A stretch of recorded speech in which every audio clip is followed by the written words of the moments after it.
Of professionals in 5 working groups, including one focused on mental and emotional health. Alexa James is the executive director of the National Alliance on Mental Health. She's on this new task force. She joins us now. Alexa, thanks so much for joining us.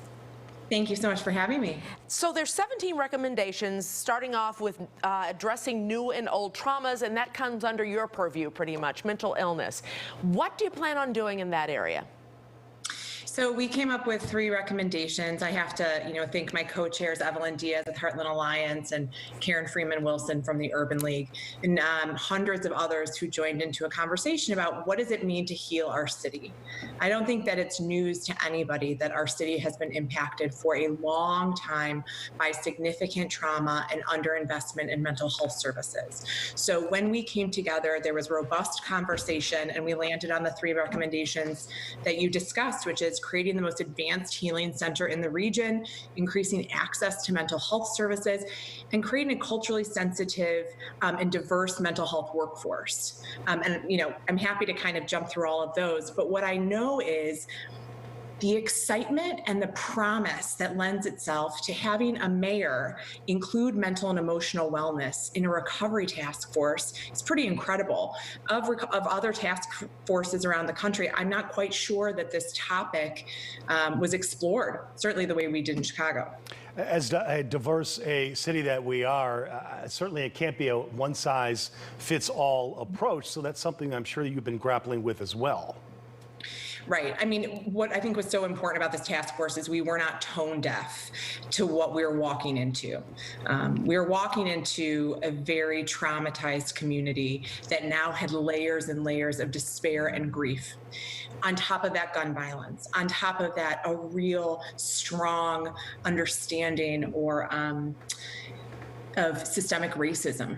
So we had a lot to grapple with. And I'm not going to say grief is grief. Losing a child to gun violence and losing somebody to COVID, grief is experienced differently. So you're right, there's no cookie cutter. But what we have to identify is that every single person plays a role in healing.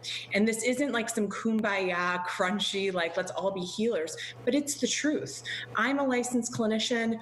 We at NAMI connect people to mental health resources all the time. It's not just about brick and mortar.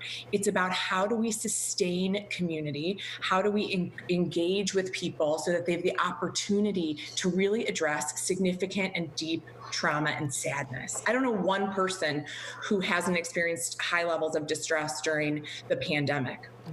This sounds wonderful, and we know that this is an area, mental illness specifically, that needs to be addressed before and after and during this this pandemic. But how are you going to pay for it? Yeah, I love that question. So we know that the mental health system has been underinvested in for years, and really it's very antiquated. It's very focused on clinical care. Clinical care is incredibly important, right? We need brick and mortar. We need more access to clinics. But a lot of that is going to rely on what we talked about, which is real push for Medicaid reform, maintaining that rates are affordable so organizations can expand their mental health services.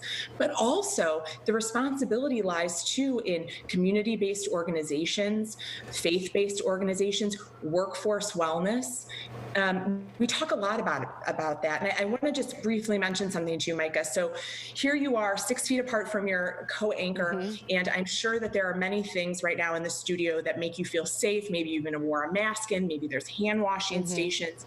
Corporations have to also be responsible for our emotional health. Right. And so what we talked about a lot is the toolkits. What are we doing to mitigate the stress and the trauma that accompanies the stress of work generally, or going back into the workforce, or frankly, everything that you just read before I was on listening to all of that trauma, all of that impacts us in the workspace. So a lot of this is really relying too on all stakeholders, which is why the diversity of the task force was so critically important. We had corporate, we had healthcare, we had faith-based leaders, we had government.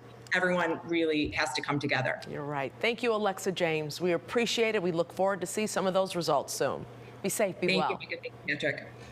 Up next, the Supreme Court issues a ruling